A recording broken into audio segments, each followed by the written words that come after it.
Hello, Incredibles. So, welcome to the Science Foundation batch, and this batch is being prepared under the guidance of me, that is Abhishek Kumar. I have cleared CABF AC 2021 2022, CDS with 150 plus marks, and FCAT with 200 plus marks, and both CDS and FCAT multiple times. ठीक है, सो आप सभी का स्वागत है science foundation batch में।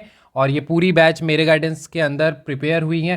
मेरा नाम अभिषेक कुमार है। I have cleared CAPF AC 2021 2022 CDS with 150 plus marks, FCAT with 200 plus marks, और दोनों ही एग्जामिनेशन मल्टीपल टाइम्स। ठीक है, तो चलिए शुरू करते हैं lecture. Hello and Jai Hind. I welcome you all to this channel Incredible Abhishek. I am your educator सागर तिवारी। आज हम लोग पढ़ने वाले हैं साइंस। ये साइंस का कंप्लीट फुल लेक्चर होगा एनसीईआरटी का। सीरीज ऑफ लेक्चर आएंगे जहाँ पे हम कंप्लीटली आपके एनसीईआरटी को, साइंस के एनसीईआरटी को होलिस्टिक वे में कवर करेंगे। अब साइंस के एनसीईआरटी करने का तरीका क्या होने वाला है आपको, कि हम पहला क्लास इसलिए भी आपको प्लान कर देते हैं। नेक्स्ट क्लास हम उसी टॉपिक पे चले आएंगे। देखो, क्लास 6 में भी चैप्टर लाइट है, क्लास 7 में भी चैप्टर लाइट है।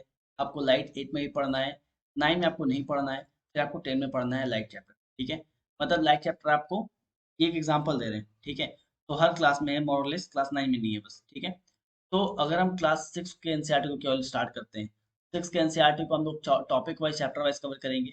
लाइट का थोड़ा सा आपको यहाँ पे इंट्रोडक्शन मिलेगा। फिर हम लोग 7 में आएंगे, 7 को कवर करेंगे। फिर यहाँ पे आप थोड़ा सा लाइट को पढ़ोगे। फिर 8 में आएंगे, फिर हम लोग 9 कवर करेंगे जहाँ पे आपको लाइट बिल्कुल नहीं पढ़ना। फिर 10 को कवर करेंगे। अगर ऐसे करते हैं तो दिक्कत ये है कि आप चीज़ों को लिंक नहीं कर पाओगे।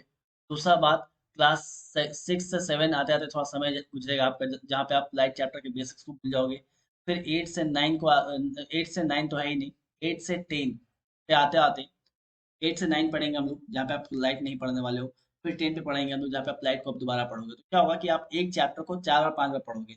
वो काफ़ी हद तक बोरिंग भी हो जाएगा। स्कूल के बच्चे भी ऐसे ही पढ़ते हैं। आप यूपीएससी दे रहे हो, ठीक है, तो स्कूल के बच्चे एनसीईआरटी पढ़े हैं, आप भी एनसीईआरटी पढ़े हो, दोनों में फ़र्क होना चाहिए, है ना। आप लिंकअप भी नहीं कर पाओगे। तो यहाँ पे हम लोग क्या करने वाले हैं, एक चैप्टर अगर हम लोग उठा रहे हैं, सपोज लाइट चैप्टर हम लोग पिक कर रहे हैं, फॉर इंस्टेंस एग्जाम्पल के तौर पर हम लोग लाइट चैप्टर उठा रहे हैं, तो विल मेक श्योर कि लाइट चैप्टर का बिल्कुल बेसिक्स लेके एडवांस तक, 6 से लेके 10 तक, 11 12 का भी थोड़ा थोड़ा बहुत जो पार्ट है उसको भी हम लोग, उस टॉपिक को हम लोग कवर कर लेंगे। ठीक है, तो हम लोग इस टाइप से चलेंगे ताकि आप लोग बिल्कुल बेसिक से लेके एडवांस तक एक टॉपिक को क्लियरली कवर करो। वहां से कुछ भी क्वेश्चन है वो छूटे नहीं आपका। ठीक है, एंड आप रिलेट कर पाओ चीज़ों को, होलिस्टिक वे में चीज़ों को रिलेट कर पाओ। ठीक है, तो हम लोग जो है इस टाइप से पूरे पूरे सीरीज को लेकर आने वाले हैं। ये आपका पहला लेक्चर होगा इस सीरीज का। स्टार्ट करते हैं। आज का वो टॉपिक है आपका, आज का वो चैप्टर है, वो है साइटोलॉजी। ठीक है, साइटोलॉजी के बारे में बात करते हैं। तो साइटोलॉजी होता क्या है? Cytology is basically the study of cells. ठीक है, जो स्टडी ऑफ सेल होता है उसी को हम लोग बोलते हैं साइटोलॉजी। और स्टडी ऑफ सेल, अब सेल क्या होता है तो आपको पता ही है सेल क्या होता है। Cell basically structural and functional organ of body होता है। किसी भी बॉडी का स्ट्रक्चरल और फंक्शनल ऑर्गन जो होता है ना, उसी को हम लोग बोलते हैं सेल। जैसे आप एग्जाम्पल आप पढ़े भी होंगे इस चीज को, कि अगर आपका घर बन रहा है ना, तो बहुत सारा स्टेप से ब्रिक्स लगता है। ठीक है, बहुत सारा ब्रिक लगता है। इस ब्रिक से क्या होता है, एक दीवार बनता है। इस ब्रिक से एक दीवार बनता है, और यही दीवार, बहुत सारा दीवार मिलकर एक घर बनता है। राइट, बहुत सारा ब्रिक मिलेगा तब जाके एक वॉल बनेगा, और बहुत सारा वॉल बनेगा तब जाके आपका घर बनता है ना, मोटा मोटी। तो यही चीज यहाँ पे सेल को ऐसे समझिए कि बहुत सारा सेल सेल मिलेगा, फिर जाके आपका बनेगा टिश्यू। बहुत सारा टिश्यू मिलेगा तो बनेगा ऑर्गन। बहुत सारे ऑर्गन मिलने पे आपको आपका बनता है ऑर्गन सिस्टम। और बहुत सारे ऑर्गन सिस्टम के मिलने पर, जैसे डाइजेस्टिव सिस्टम हो गया, सर्कुलेटरी सिस्टम हो गया, बहुत सारे ऑर्गन सिस्टम के मिलने पर आपको बनता है एक होल ऑर्गेनिज्म, एक होल बॉडी। ऑलराइट, फिर से समझो, बहुत सारा सेल मिलेगा, बहुत सारा सेल्स मिलेगा, तो क्या होगा, टिश्यू बनेगा। ठीक है, फिर बहुत सारा टिश्यू मिलेगा तो ऑर्गन बनेगा, बहुत सारे ऑर्गन बनेंगे। अब बहुत सारे ऑर्गन बनने के मिलने की वजह से एक पर्टिकुलर ऑर्गन सिस्टम बनेगा। अब एक ऑर्गन सिस्टम तुम्हारे बॉडी में है नहीं, बहुत सारा है। एंडोक्राइन है, इसके अलावा क्या बोलते हैं, रेस्पिरेटरी सिस्टम है। ठीक है, रिप्रोडक्टिव सिस्टम है, बहुत सारे ऑर्गन सिस्टम बनेंगे। उन सबके मिलने से क्या बनता है, ऑर्गन सिस्टम बनता है। ठीक है, ऑर्गन सिस्टम बनता है। तो इस टाइप से हमारा बॉडी जो है वो विकसित होता गया, डेवलप हुआ है। ठीक है, आगे फर्दर बात करते हैं, डिस्कवरी के बारे में बात करते हैं सेल के। तो cell was discovered by Robert Hooke. Cell जो है, इसका डिस्कवरी की थी Robert Hooke. But mind it, ये एक डेड सेल था। ठीक है, जिस सेल का आविष्कार किए थे रॉबर्ट हुक, वो एक डेड सेल था। और इसके बारे में उन्होंने अपने किताब में बताया। किताब का नाम क्या था, माइक्रोग्राफिया। किताब का नाम क्या था? माइक्रोग्राफिया। इस पूरे के पूरे लेक्चर सीरीज में जो भी हम बोलने वाले हैं वो एक एक शब्द बहुत बेशकीमती होगा और आपके एग्जाम के पॉइंट ऑफ व्यू से बहुत ज्यादा इंपॉर्टेंट होगा। आप ध्यान रखिए कि आपका जो एग्जाम होने वाला है, सीडीएस का हो चाहे सीपीएफ का हो, एटलीस्ट साइंस का कंप्लीट जिम्मेदारी हम लेते हैं। और साइंस का आपको कम से कम 90% क्वेश्चन, जितने भी क्वेश्चन आएंगे साइंस के, उसके 90% क्वेश्चन आपको यहाँ से देखने मिल जाएंगे। ठीक है। तो डिस्कवरी ऑफ सेल के बारे में बात की हम लोग। रॉबर्ट हुक जो है एक सेल डिस्कवर किए थे, बट वो डेड सेल था। और इसके बारे में जिक्र कहाँ किया वो जिक्र करते हैं माइक्रोग्राफिया, एक किताब है माइक्रोग्राफिया, वहां पर उन्होंने इस बारे में जिक्र किया। इसके बाद लिविंग सेल जो है उसका डिस्कवरी किया गया, लिविंग सेल का डिस्कवरी किया गया। और लिविंग सेल का डिस्कवरी करते हैं एवी लेवन हुक, ठीक है, एंटोनियो वेन लेवन हुक। और ये एक बैक्टीरियल सेल था। ठीक है। एक और बात बोल दूं कि जितने भी प्रीवियस क्वेश्चन है, जितने भी प्रीवियस क्वेश्चन अब तक पूछे गए हैं, सीडीएस हो, सीएपीएफ हो, एफकेट हो, वो सब आपको यहाँ पे कवर्ड मिलेंगे। ठीक है, वो सब आपको यहाँ पे कवर्ड मिलेंगे इस पूरे पूरे लेक्चर सीरीज में। तो दो बात, पहला बात कि डिस्कवरी ऑफ सेल सबसे पहले कौन किया? रॉबर्ट हुक, जो कि मरा हुआ सेल था। ठीक है, जो कि एक डेड सेल था। और लिविंग सेल का डिस्कवरी कौन किया? तो एंटोनियो लेवन हुक। ठीक है, जो कि एक बैक्टीरियल सेल था, बैक्टीरियल सेल। ऑलराइट, आगे बढ़ते हैं, पढ़ते हैं हम लोग सेल थ्योरी को। सेल थ्योरी क्या है? देखिए सेल थ्योरी क्या है ना, का सेल थ्योरी बेसिकली दो लोग मिल के दिए, स्लेडन एंड श्वान। स्लेडन एंड श्वान, ये दोनों जर्मन साइंटिस्ट थे और इन्होंने मिलकर क्या दिया? सेल थ्योरी दिया। इस थ्योरी में इन्होंने बताया क्या? ये बेसिकली एक थ्योरी था, सेल के बारे में एक थ्योरी था। यहाँ यहाँ पे इन्होंने क्या बताया? यहाँ पे इन्होंने बताया कि all living organisms are made up of cell. ठीक है, बहुत सिंपल बात इन्होंने बोला कि जितने भी लिविंग ऑर्गेनिजम्स हैं, जितने भी लिविंग ऑर्गेनिजम्स हैं, वो सब किससे मिलकर बने हैं? सेल से मिलकर बने हैं। ठीक है, आपको चैप्टर के स्टार्टिंग में ही हम बता दिए थे कि ये जो जितने भी लिविंग ऑर्गेनिज्म है वो सेल से मिलकर बनते हैं। देखिए बताया था, सेल से टिश्यू, फिर टिश्यू से ऑर्गन, ऑर्गन से organ system, and then organism, right. ठीक है, फिर ये भी बताया था कि cell is the structure and functional unit of body. Cell is the structure and functional unit of body, मतलब कि पूरा बॉडी जो है वो सेल से बनता है। ठीक है, वही बात सेल थ्योरी के माध्यम से एक्सप्लेन किया गया कि all the living organisms are made up of cell. ठीक है, अब यहाँ पे कुछ एक्सेप्शन दिए हैं। सेल थ्योरी का एक एक्सेप्शन भी है। ठीक है, इसके एक्सेप्शन के बारे में बात करें तो एक्सेप्शन है वायरस। वायरस जो है सेल थ्योरी का एक्सेप्शन है। अब वायरस सेल थ्योरी का एक्सेप्शन क्यों है? देखो आप कि ये जो वायरस है, ठीक है, ये जो वायरस है, ये बॉडी के आउटसाइड अगर रहता है, अगर ये बॉडी के बाहर है, ठीक है, अगर ये बॉडी के आउटसाइड है तो ये नॉन लिविंग की तरह काम करता है। ये नॉन लिविंग की तरह काम करता है बॉडी के बाहर। ऑलराइट, और अगर ये बॉडी के अंदर है, अगर ये बॉडी के अंदर है, इनसाइड द बॉडी है, तो ये लिविंग की तरह काम करता है। तो वायरस को आप देख रहे हो बाहर में है तो नॉन लिविंग की तरह काम कर रहा है, लेकिन आपके बॉडी में एंटर कर जाए तो लिविंग की तरह काम कर रहा है। जैसे कोरोना वायरस है ना, बॉडी के बाहर था तो निर्जीव था, बॉडी के आपके अंदर चला गया तो सजीव हो गया। ठीक है, तो वायरस जो है ये सेल थ्योरी का एक एक्सेप्शन है, बिकॉज ये नॉन लिविंग की तरह बिहेव करता है बॉडी के बाहर और लिविंग की तरह बिहेव करता है बॉडी के अंदर। और इसलिए हम लोग उसको बोलते हैं connecting link between living and non living. ठीक है, ध्यान रखिए, virus is also known as connecting link between living and non living. ठीक है, इसके अलावा सेल थ्योरी हम लोग पढ़े थे। सेल थ्योरी में हम लोग क्या पढ़े थे? सेल थ्योरी में हम लोग पढ़े थे कि all the living organisms are made up of cell. सारे लिविंग ऑर्गेनिजम्स जो है वो सेल से बने हैं। इसमें थोड़ा सा मॉडिफिकेशन किया गया। आर वर्चो साहब जो है इसमें थोड़ा सा मॉडिफिकेशन करते हैं और इसको इसमें एक लाइन और जोड़ देते हैं। बोलते हैं new sales arise from the existing sales. मतलब जो नए सेल्स बन के आ रहे हैं वो पुराने सेल से ही बन के आ रहे हैं।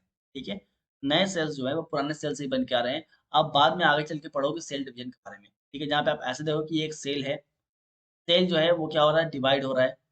और बाद में सेल जो है ये दो पार्ट में डिवाइड हो गया, मतलब एक ही सेल था, ये फर्स्ट ट्रांजिशन, सेकंड ट्रांजिशन और थर्ड ट्रांजिशन। ठीक है, तो एक ही सेल था वो डिवाइड होकर दो बन गया, है ना। सेल डिवीजन के बारे में थोड़ा बहुत आपको आइडिया होगा, है ना।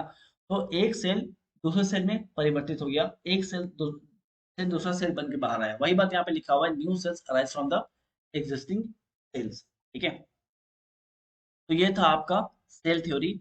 दो पॉइंट बोला गया इसमें। पहला पहला पॉइंट क्या बताया आपको? पहला पॉइंट ये बताया कि सारे लिविंग ऑर्गेनिज्म जो है सेल से बनते हैं।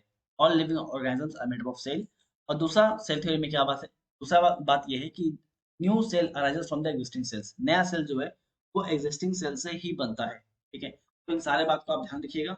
पढ़ते हैं आगे, हम लोग समझने वाले हैं एनिमल सेल। ठीक है, यह है एनिमल सेल का स्ट्रक्चर। ये आपको हम बना के दिखाते हैं। ठीक है, इस डायग्राम को आपको हम बना के दिखाते हैं, बिल्कुल सिंपल वे में समझ में आएगा आपको। चलिए एक फ्रेश पेज ले लेते हैं, यहाँ पे बनाते हैं आपका एनिमल सेल का डायग्राम। ठीक है, सपोज ये हम लोग का क्या है, सेल है। ठीक है, थोड़ा बड़ा कर लेते हैं सेल को। ये रहा अपना, ये अपना एक सेल है, सेल का आउटर लेयर। ठीक है, ये अपना एक सेल का एक आउटर लेयर है। ऑलराइट, अब देखिए, सबसे पहले ये जो सेल है, जो सेल का जो बाहरी लेयर आपको दिखाई दे रहा है, जो सेल का आपको बाहरी लेयर दिखाई दे रहा है, इसका नाम क्या है? इसका नाम है CMPM। जो आउटर लेयर आपको दिखा रहे हैं सेल का, हम इसको बोलते हैं CMPM। CMPM, CMPM मतलब क्या? Cell membrane plasma membrane. ठीक है, CMPM मतलब cell membrane and plasma membrane. ये ध्यान रखिएगा, आउटर लेयर है। ठीक है, ये आपके सेल का आउटर लेयर है, जिसको हम लोग कह रहे हैं cell membrane and plasma membrane. ठीक है, इसके बाद आगे बढ़ते हैं। तो सेल के अंदर, ठीक है, सेल के अंदर आपको न्यूक्लियस दिखाई देगा। ठीक है, सेल के अंदर ये आपको गोल सा, ठीक है, ये आपको गोल जो है, ये आपको, ठीक है, ये है आपका न्यूक्लियस, ये है न्यूक्लियस। ठीक है, सेल के अंदर आपको दिखाई दिया न्यूक्लियस। न्यूक्लियस के अंदर एक छोटा सा आपको गोल है, इसको बोलेंगे न्यूक्लियस। न्यूक्लियस, ठीक है।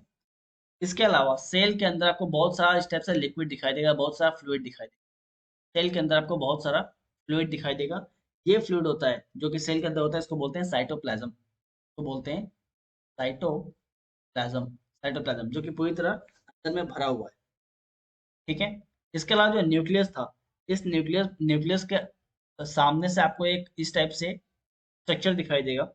ठीक है, ये एक नेटवर्क लाइक स्ट्रक्चर आपको दिखाई देगा इस टाइप से। इस टाइप से आपको नेटवर्क लाइक स्ट्रक्चर दिखाई देगा। और इस नेटवर्क लाइक स्ट्रक्चर को हम लोग क्या बोलते हैं? इसको बोलते हैं हम लोग endoplasmic reticulum. Endoplasmic reticulum. Alright, अब इस एंडोप्लाज्मिक रेटिकुलम के ऊपर आपको गोल गोल ग्रैन्यूल्स दिखाई देंगे, दानेदार कुछ चीज दिखाई देगा। ठीक है, गोल गोल ग्रैन्यूल्स, आई होप आपको दिखाई दे रहा होगा। ठीक है, तो ये गोल गोल ग्रैन्यूल्स दिखाई देता है, दानेदार तरह का एक चीज दिखाई देता है, इसको हम लोग बोलते हैं राइबोसोम्स। तो बोलते हैं राइबोसोम्स, राइबोसोम्स। ऑलराइट, इसके अलावा आपको एनिमल सेल में क्या मिलेगा? इस टाइप से, इस टाइप से मिलेगा माइटोकॉन्ड्रिया। Mitochondria, mitochondria. ठीक है, इसके अलावा आपको इस टाइप से बहुत सारे गोल गोल वैक्यूल्स दिखाई देंगे। ठीक है, बहुत सारे गोल गोल,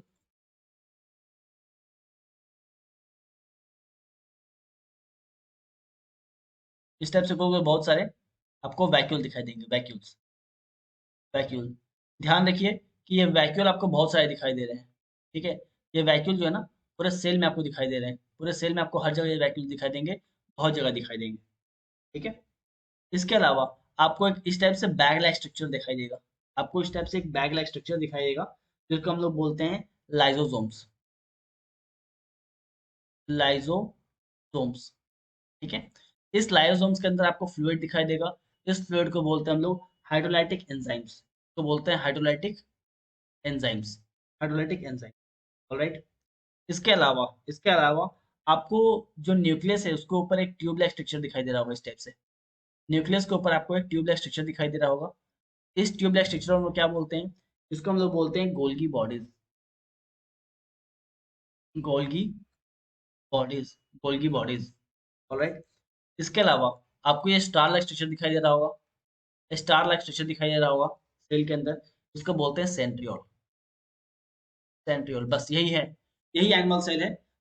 ठीक है, जितने भी चीज सेल के अंदर आपको दिखाई दे रहे हैं, चाहे वो CMPM हो, चाहे वो न्यूक्लियस हो, न्यूक्लियस हो, साइटोप्लाज्म हो, एंडोप्लाज्मिक रेटिकुलम हो, राइबोसोम्स हो, माइटोकॉन्ड्रिया हो, वैक्यूल हो, इसके अलावा लाइसोसोम्स हो, हाइड्रोलाइटिक एंजाइम्स हो, गोल्गी बॉडीज हो, और सेंट्रियोल्स हो, ये सारी चीजों को कुल मिला के बोलते हैं हम लोग, क्या बोलते हैं? ये सब कुछ कुल मिला के बोलते हैं सेल ऑर्गेनल।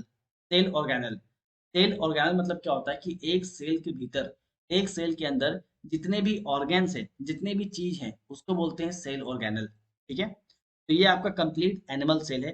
इस डायग्राम को आप 10-12 बार प्रैक्टिस कीजिएगा, आपको जो है रट जाएगा ये। इसी डायग्राम का रूप यहाँ पे है, ठीक है। बट ये डायग्राम जो है काफ़ी कॉम्प्लिकेटेड सा है, इसलिए आपको हम सिंपल डायग्राम बना के दिखाए हैं। इस डायग्राम को आप 10 बार प्रैक्टिस करना, आपका जो एनिमल सेल का पूरा जो डायग्राम है वो आपको रट जाएगा, और ये आपको याद करना पड़ेगा, ठीक है। चलिए, अगला जो स्ट्रक्चर है प्लांट सेल। अगला जो स्ट्रक्चर है प्लांट सेल, तो प्लांट सेल आपको हम बना के दिखाते हैं। ऑलराइट, सो हम लोग एक फ्रेश पेज ले लिए एंड यहाँ पे बनाते हैं हम लोग प्लांट सेल। पहले बनाएंगे आउटर लेयर, ठीक है, एंड फिर बनाएंगे इनर लेयर। देखिए, आपको डायग्राम बुक में मिल जाएगा इसका, बट ये जो डायग्राम आपको बना के दे रहे हैं हम, ये काफ़ी सिंपल है एंड नंबर इससे ही मिलते हैं। आप इसको ही प्रैक्टिस कर सकते हो और इसके थ्रू भी याद कर सकते हो। बुक वाला जो है काफ़ी कॉम्प्लिकेटेड है, बुक वाला भी आपको हम दिखा देंगे, बट ये वाला काफ़ी सिंपल है, ठीक है। वेट कीजिएगा।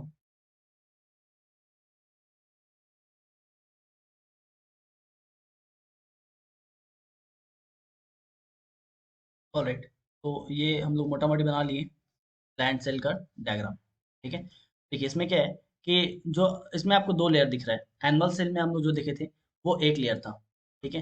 अगर आप एनिमल सेल को देखोगे, यहाँ पे मैं ऊपर में किए हुए हैं, तो यहाँ पे आपको बाहर में एक लेयर दिख रहा है, प्लांट में आपको दो लेयर दिख रहा है, ठीक है।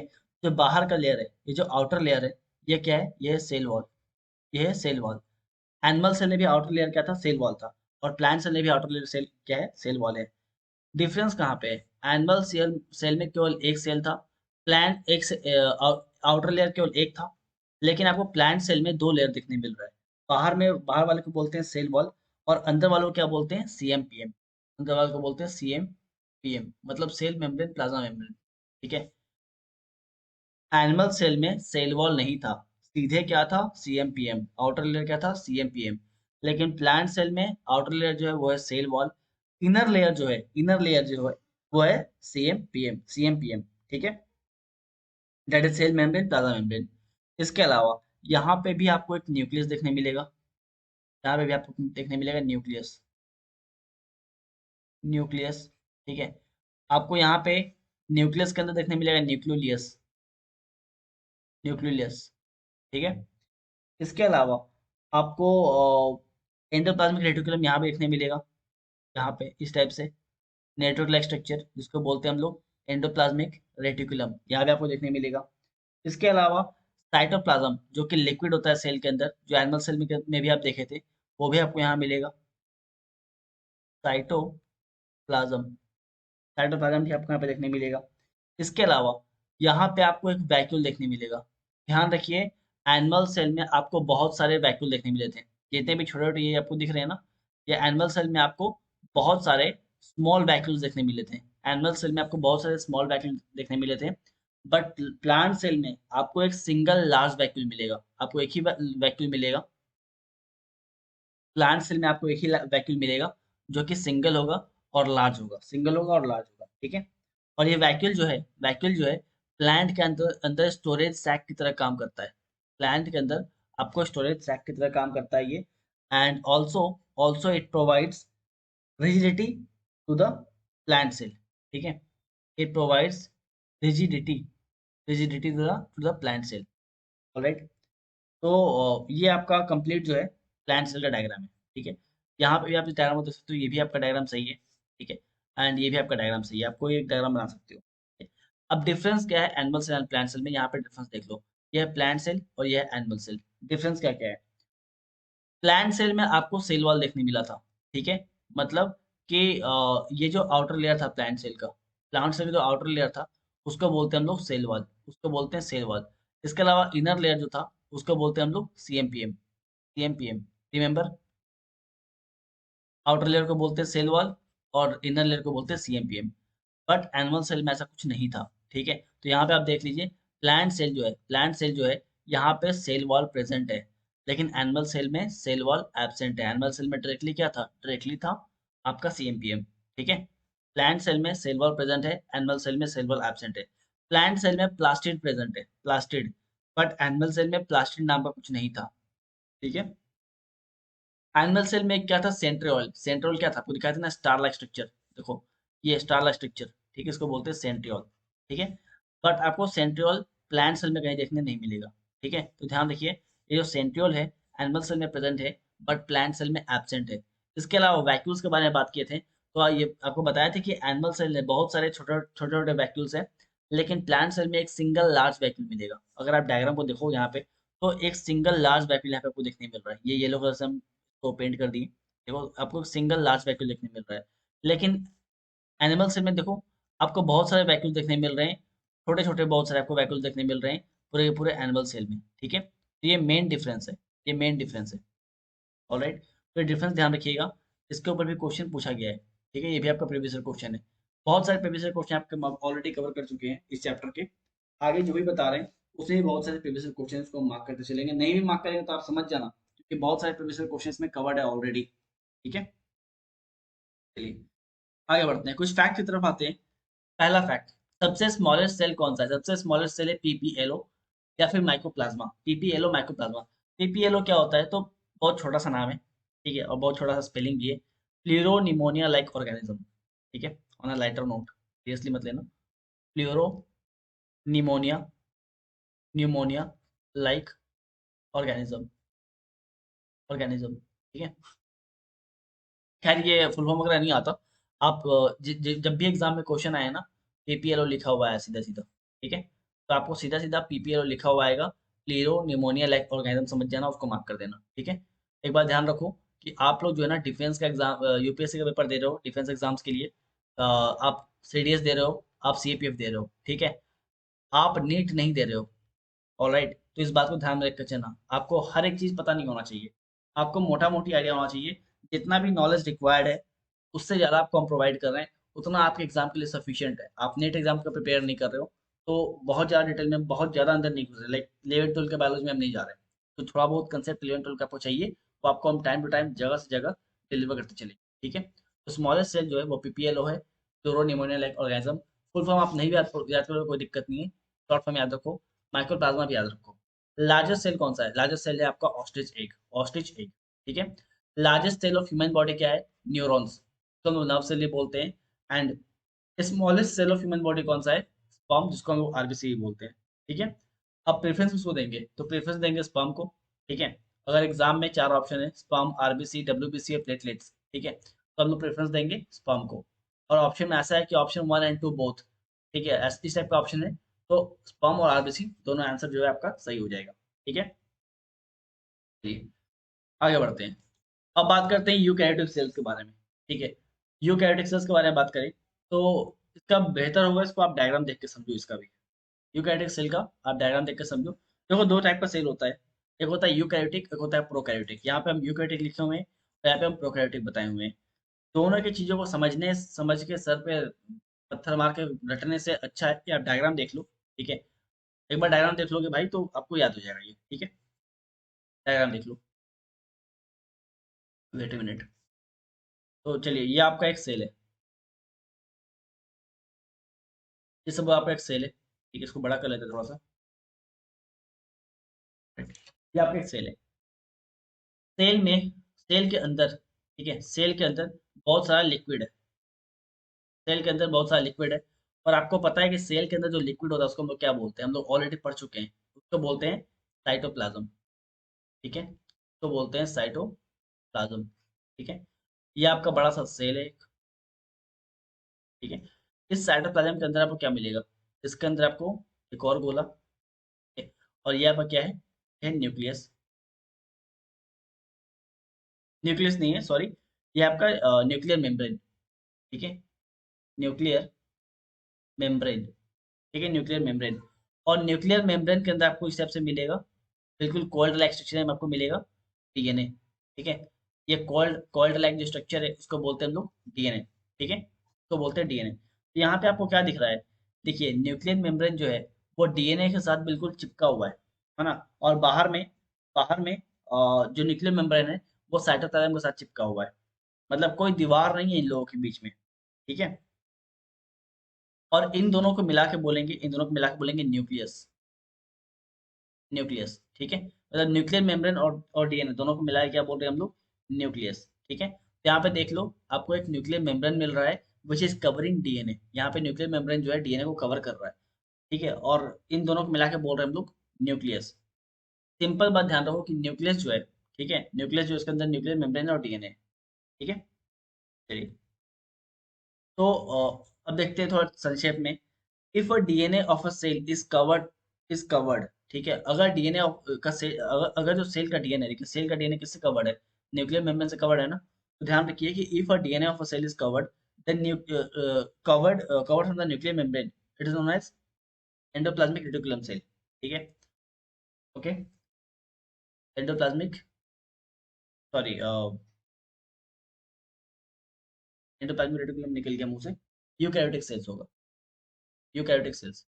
मैं फिर से बोल देता हूँ, if a DNA of a cell is covered from the nuclear membrane, अगर एक डीएनए सेल का एक डीएनए न्यूक्लियर मेम्ब्रेन के थ्रू कवर्ड है, अगर सेल का डीएनए न्यूक्लियर मेम्ब्रेन के थ्रू कवर्ड है, इसको हम लोग क्या बोलेंगे, इसको बोलेंगे हम लोग यूकैरियोटिक सेल, यूकैरियोटिक सेल, ठीक है, यूकैरियोटिक सेल।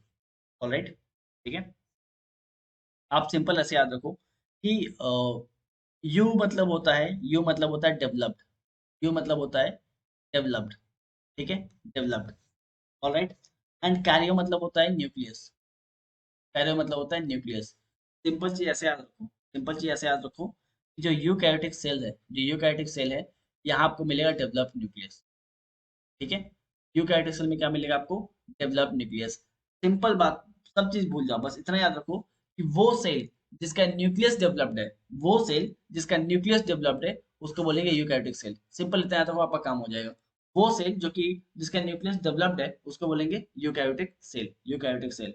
न्यूक्लियस डेवलप्ड इसका मीनिंग क्या हुआ, न्यूक्लियस डेवलप्ड इसका मीनिंग कि they have membrane bounded cell organ. Cell organ जो है ना, इनके आसपास एक मेम्ब्रेन जो है वो रहेगा, इनके आसपास एक मेम्ब्रेन रहेगा, वो सब एक मेम्ब्रेन के अंदर रहेंगे, ठीक है। यहाँ वही बताया गया है, यू मतलब होता है डेवलप्ड, कैरियो मतलब होता है न्यूक्लियस। मतलब यूकैरियोटिक सेल वो सेल है जिनका न्यूक्लियस जो है वो डेवलप्ड है। अब ये सेल्स किसमें मिलते हैं, जितने भी हायर ऑर्गेनिजम्स हैं, एनिमल हो गया, ह्यूमन बींग हो गया, प्लांट हो गया, सारे के सारे हायर ऑर्गेनिज्म आपको क्या मिलेगा, यूकैरियोटिक सेल मिलेगा। जितने भी हायर ऑर्गेनिजम्स हैं उसमें आपको मिलेगा यूकैरियोटिक सेल्स। अगला पढ़ना है प्रोकैरियोटिक सेल, अगला पढ़ना है आपको प्रोकैरियोटिक सेल। तो प्रोकैरियोटिक सेल क्या है, सपोज सपोज मान लीजिए कि ये आपका एक सेल है, सपोज मान लीजिए आपका सेल है, ठीक है, और इस सेल में आपको इस टाइप से मिल रहा है डीएनए, डीएनए, ठीक है, और बाहर जो है बहुत सारा लिक्विड है, जिसको हम लोग बोलते हैं साइटोप्लाज्म, साइटोप्लाज्म। ऑलराइट, ठीक है। तो और जो साइटोप्लाज्म है, it is in direct contact, it is in direct contact with DNA, ठीक है। साइटोप्लाज्म जो है वो डीएनए के साथ डायरेक्ट कांटेक्ट में है। इसके आसपास कोई मेम्ब्रेन नहीं है, इसके आसपास कोई मेम्ब्रेन नहीं है, ठीक है। जैसे हम लोग प्रोकैरियोट में क्या पढ़ते हैं, एक मेम्ब्रेन है, उसके अंदर डीएनए है, ठीक है, जो कि साइटोप्लाज्म से डायरेक्टली कांटेक्ट में नहीं है। डीएनए जो है वो साइटोप्लाज्म के साथ डायरेक्टली कांटेक्ट में नहीं है, बिकॉज वो एक मेम्ब्रेन से घिरा हुआ है। बट यहाँ पे कोई मेम्ब्रेन नहीं है, मतलब ये अंडर डेवलप्ड सेल है, ये ऐसा सेल है जो कि अभी डेवलप नहीं हुआ है, डेवलप नहीं हुआ है, ठीक है। इस टाइप में सेल को बोलते हैं प्रोकैरियोटिक सेल, प्रोकैरियोटिक सेल, ठीक है। तो ये साइज में स्मॉलर होता है, यूकैरियोटिक सेल से स्मॉलर होता है prokaryotic. They don't have well developed nucleus, इनके पास डेवलप्ड न्यूक्लियस नहीं होता, ठीक है। The nucleus is in contact with cytoplasm, nucleus जो है साइटोप्लाज्म से डायरेक्टली कांटेक्ट में होता है, बिकॉज उसके अंदर कोई न्यूक्लियस मेम्ब्रेन नहीं होता, ठीक है। और ये आपको लोअर ऑर्गेनिज्म में मिल जाएगा, जैसे बैक्टीरिया हो गया, साइनोबैक्टीरिया हो गया, इस टाइप के लोअर ऑर्गेनिज्म आपको ये मिल जाएगा, ठीक है। ये हो गया आपका यूकैरियोटिक सेल के बारे में और प्रोकैरियोटिक सेल के बारे में, ठीक है। यूकैरियोटिक और प्रोकैरियोटिक क्लियर। अगर आपको स्टिल दिक्कत है तो आप यहाँ पे डिफरेंस देख लो, ये है आपका प्रोकैरियोटिक सेल और ये होता है यूकैरियोटिक सेल, दोनों के बीच का डिफरेंस देखो। प्रोकैरियोटिक सेल जो है it is very minute in size, eukaryotic cell जो है it is larger in size. Prokaryotic में क्या है, nucleus is not surrounded by nuclear membrane, nuclear membrane से न्यूक्लियस सराउंडेड नहीं है, मतलब कि न्यूक्लियस जो है एब्सेंट है। बट यहाँ पे ऐसा कुछ नहीं है, न्यूक्लियस जो है वो सराउंडेड है न्यूक्लियर मेम्ब्रेन से, इसका मतलब कि न्यूक्लियस यहाँ पर प्रेजेंट है, ठीक है। Membrane bounded cell is absent, यहाँ पे membrane bounded cell is present, right. That's all about the eukaryotic cell and prokaryotic cell, ठीक है। हम लोग आगे बढ़ते हैं, अब पढ़ते हैं हम लोग जितने भी सेल ऑर्गेनल्स थे, ठीक है। जैसे कि अगर आपको हम ये डायग्राम दिखाऊं, ये अगर आपको डायग्राम दिखाएं, तो यहाँ पे बहुत चीज़ आप देख रहे हो, CMPM, nucleus, nucleus, cytoplasm, endoplasmic reticulum, ribosome, mitochondria, vacuole, ठीक है, lysosomes, hydrolytic enzymes, Golgi body, centroid, इन सबको क्या मिला के बोलते हैं? सबको मिला के बोलते हैं सेल ऑर्गेनल, राइट? तो सबको मिला के बोलते हैं सेल ऑर्गेनल्स। तो हम लोग एक एक करके सेल ऑर्गेनल को उठाएंगे, सेल वॉल को पढ़ेंगे, के अलावा हम लोग माइटोकॉन्ड्रिया को पढ़ेंगे, उन सबको पिक करेंगे और उन सबको पढ़ना चालू करेंगे, ठीक है? ऑलराइट। तो सबसे पहले बात करते हैं हम लोग सेल ऑर्गेनल्स के बारे में, ठीक है? सबसे पहले बात करते हैं सेल ऑर्गेनल के बारे में, ताकि आप लोग सीक्वेंसली समझो। All the small structure present in cytoplasm of cell are known as cell organelles, ठीक है? साइटोप्लाज्म के अंदर जितने भी आपको चीज मिल रहे हैं, जितने भी आपको स्ट्रक्चर चीज मिल रहे हैं, सबको बोलते हैं लोग, उन सबको बोलते हैं सेल ऑर्गेनल। जैसे कि आपको बताएं हम, ठीक है, वैक्यूल, माइटोकॉन्ड्रिया, गोल्गी बॉडी, ये सब क्या है? ये सब एक तरह का सेल ऑर्गेनल है, सेल ऑर्गेनल है। एक एक सेल ऑर्गेनल को उठाएंगे, समझेंगे। सबसे पहले बात करते हैं सेल वॉल के बारे में। सेल वॉल का काम क्या है? सेल वॉल का काम क्या है? इट प्रोवाइड्स, ठीक है, it provides shape to the plant, ये प्लांट को शेप प्रोवाइड करता है। इसके अलावा ये आपको मिलेगा प्लांट सेल में, सेल वॉल मिलेगा प्लांट सेल में। ध्यान रखिए, आपको डायग्राम दिखाए थे तो बताए थे कि सेल वॉल कहाँ मिलेगा। प्लांट सेल में मिलता है, एनिमल सेल में नहीं मिलता है, प्लांट सेल का आउटर आउटर लेयर होता है, ठीक है? दूसरा बात, ये डेड सेल होता है, सेल वॉल जो है वो डेड सेल होता है। और किससे बना होता है इसका? ये किससे बना होता है? सेल्यूलोज से, सेल्यूलोज। सेल्यूलोज के बारे में एक बात जान लीजिए, it is hard to digest, ठीक है? Cellulose is hard to digest, alright. आगे बढ़ते हैं। अब सेल्यूलोज होता क्या है? It is a polymer of glucose, polymer of glucose. Polymer क्या है? तो देखो, अगर आप थोड़ा बहुत केमिस्ट्री के बारे में पढ़ोगे तो आप फैट सुने होगे, कुछ पढ़ो चाहे ना पढ़ो, ठीक है, आप फैट वर्ड जरूर सुने होगे, बॉडी में आपके फैट ज्यादा हो गया, राइट? बॉडी में फैट ज्यादा हो गया, इस टाइप का वर्ड आप सुने होंगे। तो फैट क्या होता है? फैट या फिर लिपिड क्या होता है? या फिर एक काम करो, आप ऐसा समझो कि ग्लूकोज सुने होंगे आप, ठीक है, ग्लूकोज सुने हो ना? ग्लूकोज क्या है? अगर फैट समझ नहीं आ रहा, लिपिड समझ नहीं आ रहा, तो ग्लूकोज समझो आप। ग्लूकोज क्या है? ग्लूकोज बेसिकली अमीनो एसिड का एक चेन है, ठीक है, क्लियर है? ठीक है। तो इसी को बोलते हैं हम लोग पॉलीमर, इसी को बोलते हैं हम लोग पॉलीमर, ठीक है? पॉलीमर क्या होता है? पॉलीमर क्या होता है? अच्छा एक मिनट, ये आपको प्रॉपर्ली एक्सप्लेन कर देते हैं एक बार, प्रॉपर्ली एक्सप्लेन कर देते हैं आपको। हम्म, तो पॉलीमर क्या होता है? एक होता है पॉलीमर, एक होता है पॉलीमर, और एक होता है मोनोमर, मोनोमर। एक होता है पॉलीमर, एक होता है मोनोमर। पॉलीमर क्या होता है? किसी भी चीज का लंबा चेन, किसी भी चीज के लंबे चेन को हम लोग क्या बोलते हैं? पॉलीमर बोलते हैं, ठीक है? और ये जो हर एक चेन में हर एक जो लॉक आपको दिख रहा है, गोल गोल जो दिख रहा है हर एक जगह, इसको बोलते हैं मोनोमर, तो बोलते हैं मोनोमर। फॉर एन एग्जाम्पल, आप प्रोटीन का नाम सुने होंगे, सब चीज छोड़ दो, ग्लूकोज छोड़ दो, सेलुलोज छोड़ दो, सब छोड़ दो, प्रोटीन का नाम सुने होंगे, ठीक है? प्रोटीन, फैट वैट सब छोड़ दो, प्रोटीन सुने होंगे, ठीक है? तो प्रोटीन बनता किससे? प्रोटीन बनता किससे? प्रोटीन बनता है बहुत सारे अमीनो एसिड से। मतलब बहुत सारा लंबा chain, amino acid plus amino acid plus amino acid plus amino acid, मतलब बहुत सारा लंबा चेन ऑफ अमीनो एसिड। बहुत सारा अमीनो एसिड का लंबा चेन जब बनेगा, साथ में जुड़ेगा, तो उसको हम लोग क्या बोलेंगे? उसको बोलेंगे प्रोटीन। यही होता है प्रोटीन, राइट? तो यहाँ पे प्रोटीन क्या हो गया? प्रोटीन हो गया आपका पॉलीमर। और ये जो अमाइनो एसिड है, जो जो जुड़ के प्रोटीन बना रहा है, उसको हम लोग बोलते हैं, उसको हम लोग बोलते हैं मोनोमर, मोनोमर, ठीक है? बहुत सिंपल। देखिए, ये जो पॉलीमर का कंसेप्ट है, जो मोनोमर का कंसेप्ट कंसेप्ट है, इसको हम बहुत डिटेल में केमिस्ट्री में डिस्कस करने वाले हैं, ठीक है? इसको बहुत डिटेल में केमिस्ट्री में डिस्कस करेंगे, इसके ऊपर जितने क्वेश्चन है उसको भी हम लोग करेंगे। यहाँ पे बस आप ये समझ लो कि ये पॉलीमर होता क्या है, ठीक है? पॉलीमर क्या होता है, इस वर्ड को समझ लो आप, ठीक है? ठीक है। एंड तो जिस टाइप से प्रोटीन बन रहा है ना, बहुत सारे अमीनो एसिड के मिलने से प्रोटीन बन रहा है, उसी तरह बहुत सारे ग्लूकोज के मिलने से, बहुत सारे ग्लूकोज के मिलने से क्या बन रहा है? सेलुलोज बन रहा है, ठीक है? Cellulose is the polymer of glucose, ठीक है? चलिए आगे बढ़ते हैं। Cell wall of fungi is made up of chitin. Cell wall of fungi किससे बनता है? चिटिन से बनता है। सेलुलोज किससे बन रहा है? ग्लूकोज से बन रहा है। सेलुलोज किससे बन रहा है? ग्लूकोज से बन रहा है। लेकिन और सेलुलोज है क्या? सेल वॉल है, प्लांट का सेल वॉल है, ठीक है? बहुत सिंपल भाषा में समझ लो आप लोग कि सेलुलोज क्या है।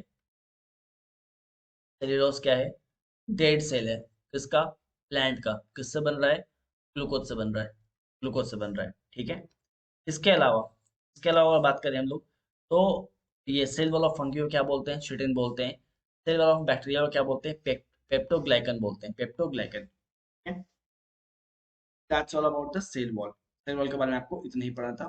7-8 पॉइंट ध्यान रखना इसके बारे में। पहला पॉइंट ये ध्यान रखना सेल वॉल के बारे में कि ये आपके प्लांट को एक शेप देता है।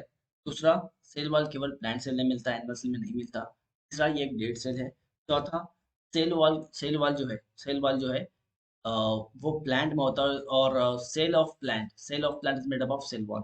Cell of plant is made up of cell wall. Cell wall क्या है अब? सेल वॉल जो है ये ये प्लांट का एक सेल है, ठीक है। प्लांट का सेल होता है जो कि आउटर सेल होता है, ठीक है। एंड ये डेड होता है। इसके अलावा ये किससे बनता है? सेलुलोज से बनता है। सेलुलोज किससे बनता है? ग्लूकोज से बनता है, ठीक है। सेल वॉल ऑफ फंगी किससे बनता है? सिटिन से बनता है। And cell wall of bacteria किससे बनता है? पेप्टोग्लाइकन से बनता है, पेप्टोग्लाइकन से बनता है, ठीक है। तो ये 5-6 पॉइंट ध्यान रखिए। पहला फिर से रिपीट करते हैं। पहला पॉइंट, सेल वॉल जो है वो प्लांट का सेल होता है, डेड सेल होता है, सबसे बाहरी सेल होता है, सेलुलोज से बनता है। सेलुलोज किससे बनता है? तो ग्लूकोज से बनता है। जिस टाइप से सेलुलोज ग्लूकोज से बनता है, उस टाइप से फंगी का सेल वॉल जो है वो सिटिन से बनता है।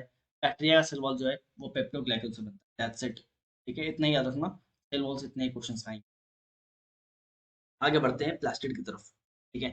प्लास्टिड के बारे में बात किया जाए तो plastid is only found in plant cell. आपको हम डायग्राम दिखाए थे और आप बताए भी थे कि प्लास्टिड कहाँ मिल रहा है आपको, ठीक है।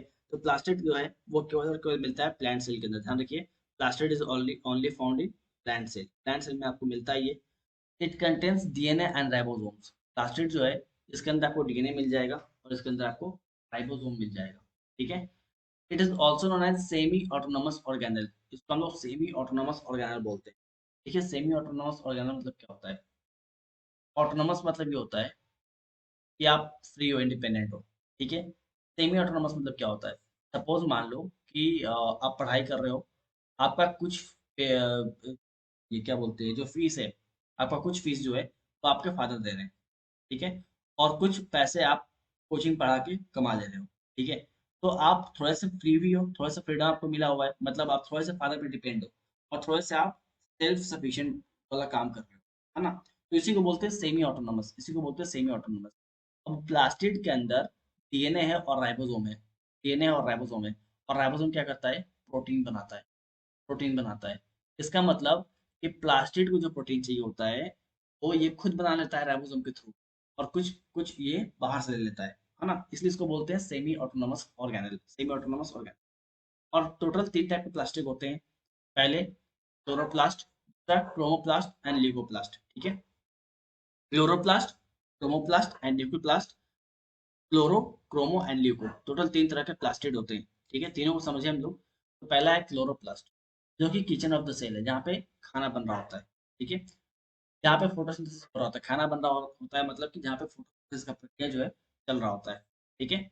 इसके अंदर एक ग्रीन पिगमेंट होता है, इसको बोलते हैं क्लोरोफिल। क्लोरोफिल क्या प्लांट जब पढ़ाएंगे तो आपको बकायदा बताएंगे कि क्लोरोफिल कहाँ पे है, इसका उपयोगिता क्या है, ठीक है। अभी के लिए ये जान लो कि क्लोरोप्लास्ट जो है उसके अंदर फोटोसिंथेसिस का प्रक्रिया होता है, और फोटोसिंथेसिस की प्रक्रिया में सबसे बड़ा जिसका योगदान होता है वो होता है क्लोरोफिल का। क्लोरोफिल का मतलब क्लोरोप्लास्ट के अंदर खाना बनता है, के अंदर खाना बन रहा है, फूड प्रिपेयर हो रहा है, ठीक है, फूड प्रिपेयर हो रहा है। अब आता है क्रोमोप्लास्ट। देखो आपके घर में क्या है, आपकी मदर जो है या आपकी सिस्टर जो है, या मान लो आप ही खाना बनाए, फूड बनाए। खाना बनाने के बाद क्या करते हो? खाना बनाने में उसको गार्निश करते हो। गार्निश मतलब उसमें धनिया वगैरह डालते हो, उसको अच्छा दिख, वो अच्छा दिखे इसलिए, हाँ। या फिर फूड कलर ऐड करते हो, बहुत लोग फूड कलर ऐड करते हैं। मतलब कि क्या, आप फूड को डेकोरेट कर रहे हो, गार्निश कर रहे हो, ठीक है। उसमें कलर्स डाल रहे हो, कलर्स डाल रहे हो, ठीक है। और फिर क्या करते हो? जितना खा पाते हो खाते हो, फिर बाकी आप फ्रिज में रख देते हो, है ना। वही यहाँ पे हो रहा है। क्लोरोप्लास्ट खाना बना देता है, क्रोमोप्लास्ट उस खाने को सजाता है, उसमें पिगमेंट डालता है, उसमें कलर डालता है, उसमें पिगमेंट डालता है, उसमें कलर डालता है, ठीक है। जैसे कि टोमेटो, टोमेटो का रंग लाल क्यों है? ल्यूकोपिन की वजह से। प्लांट टोमेटो बना दिया लेकिन वो लाल बन रहा है because of ल्यूकोपिन।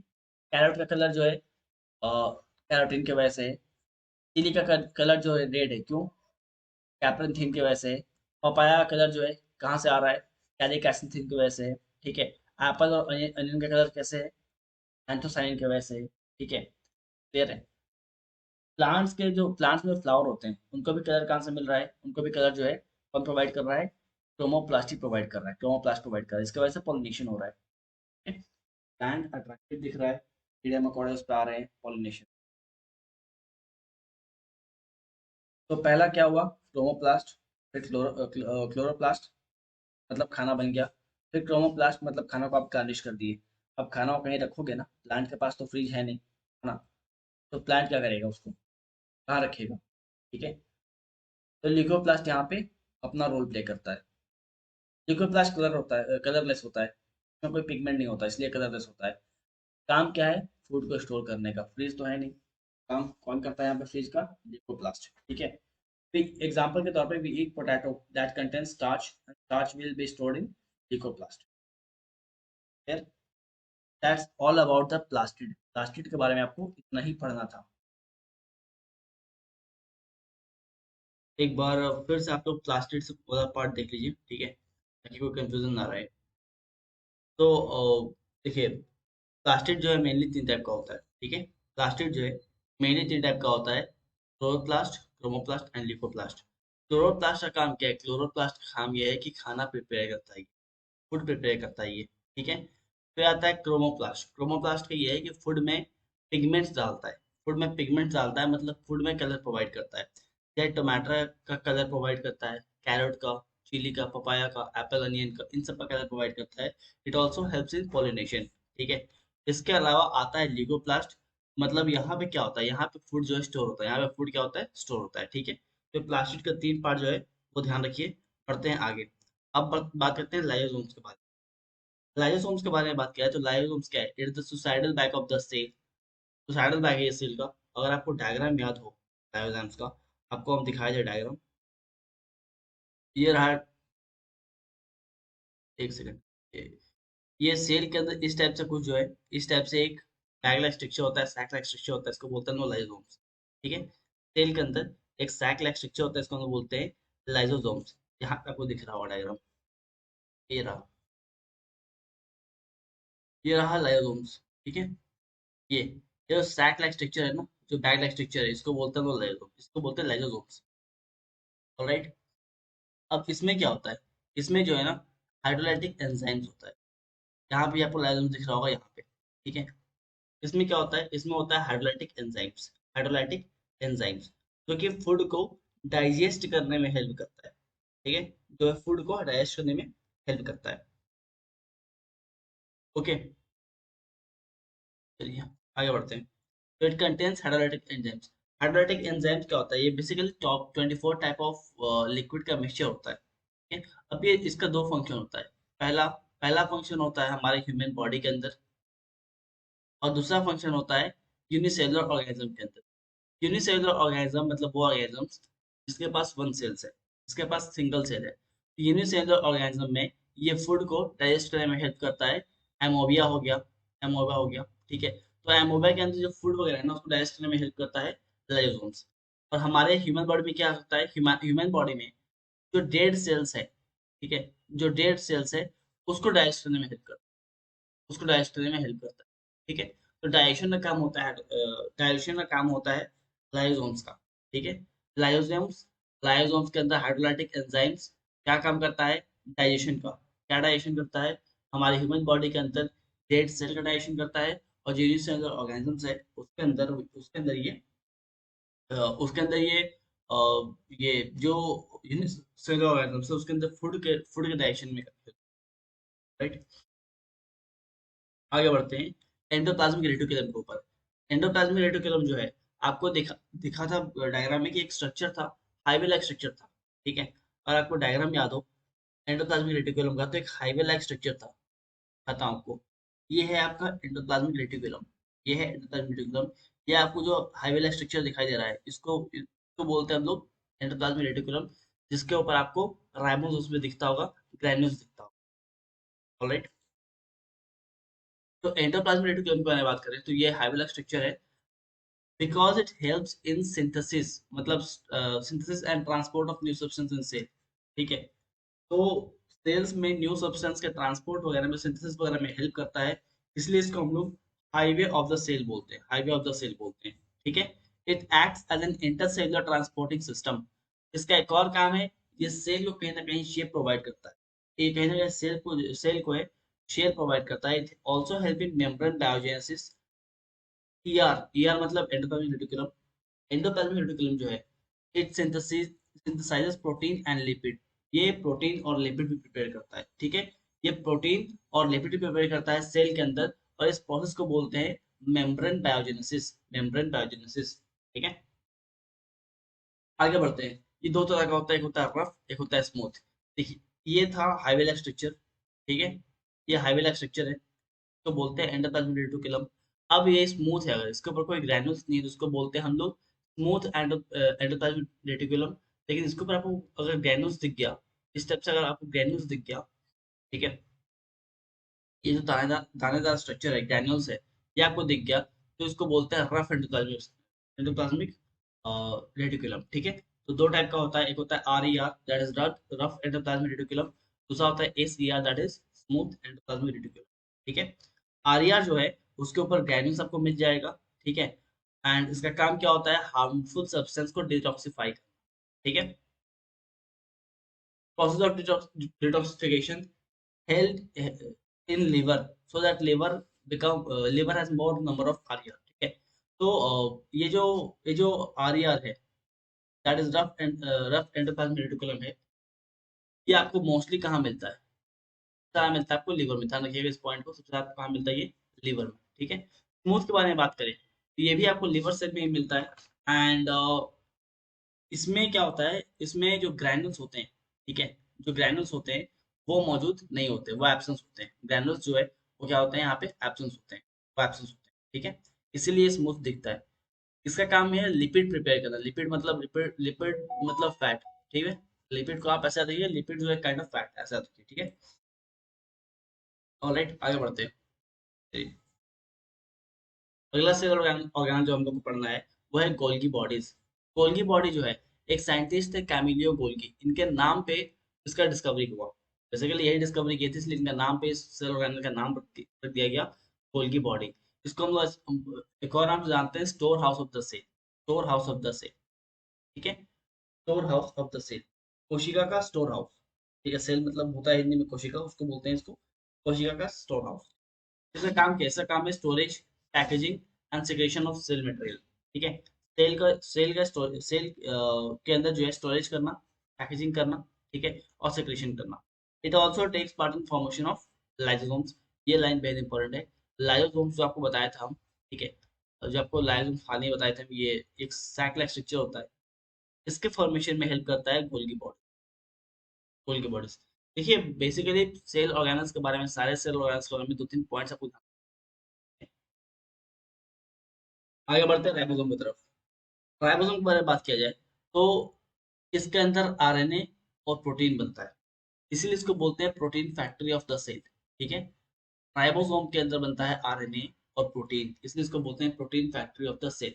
It also because it helps in the protein synthesis, protein के बनने में हेल्प कर रहा हूँ। ठीक है, अब देखिए, ये दो टाइप का होता है, 70S, 80S।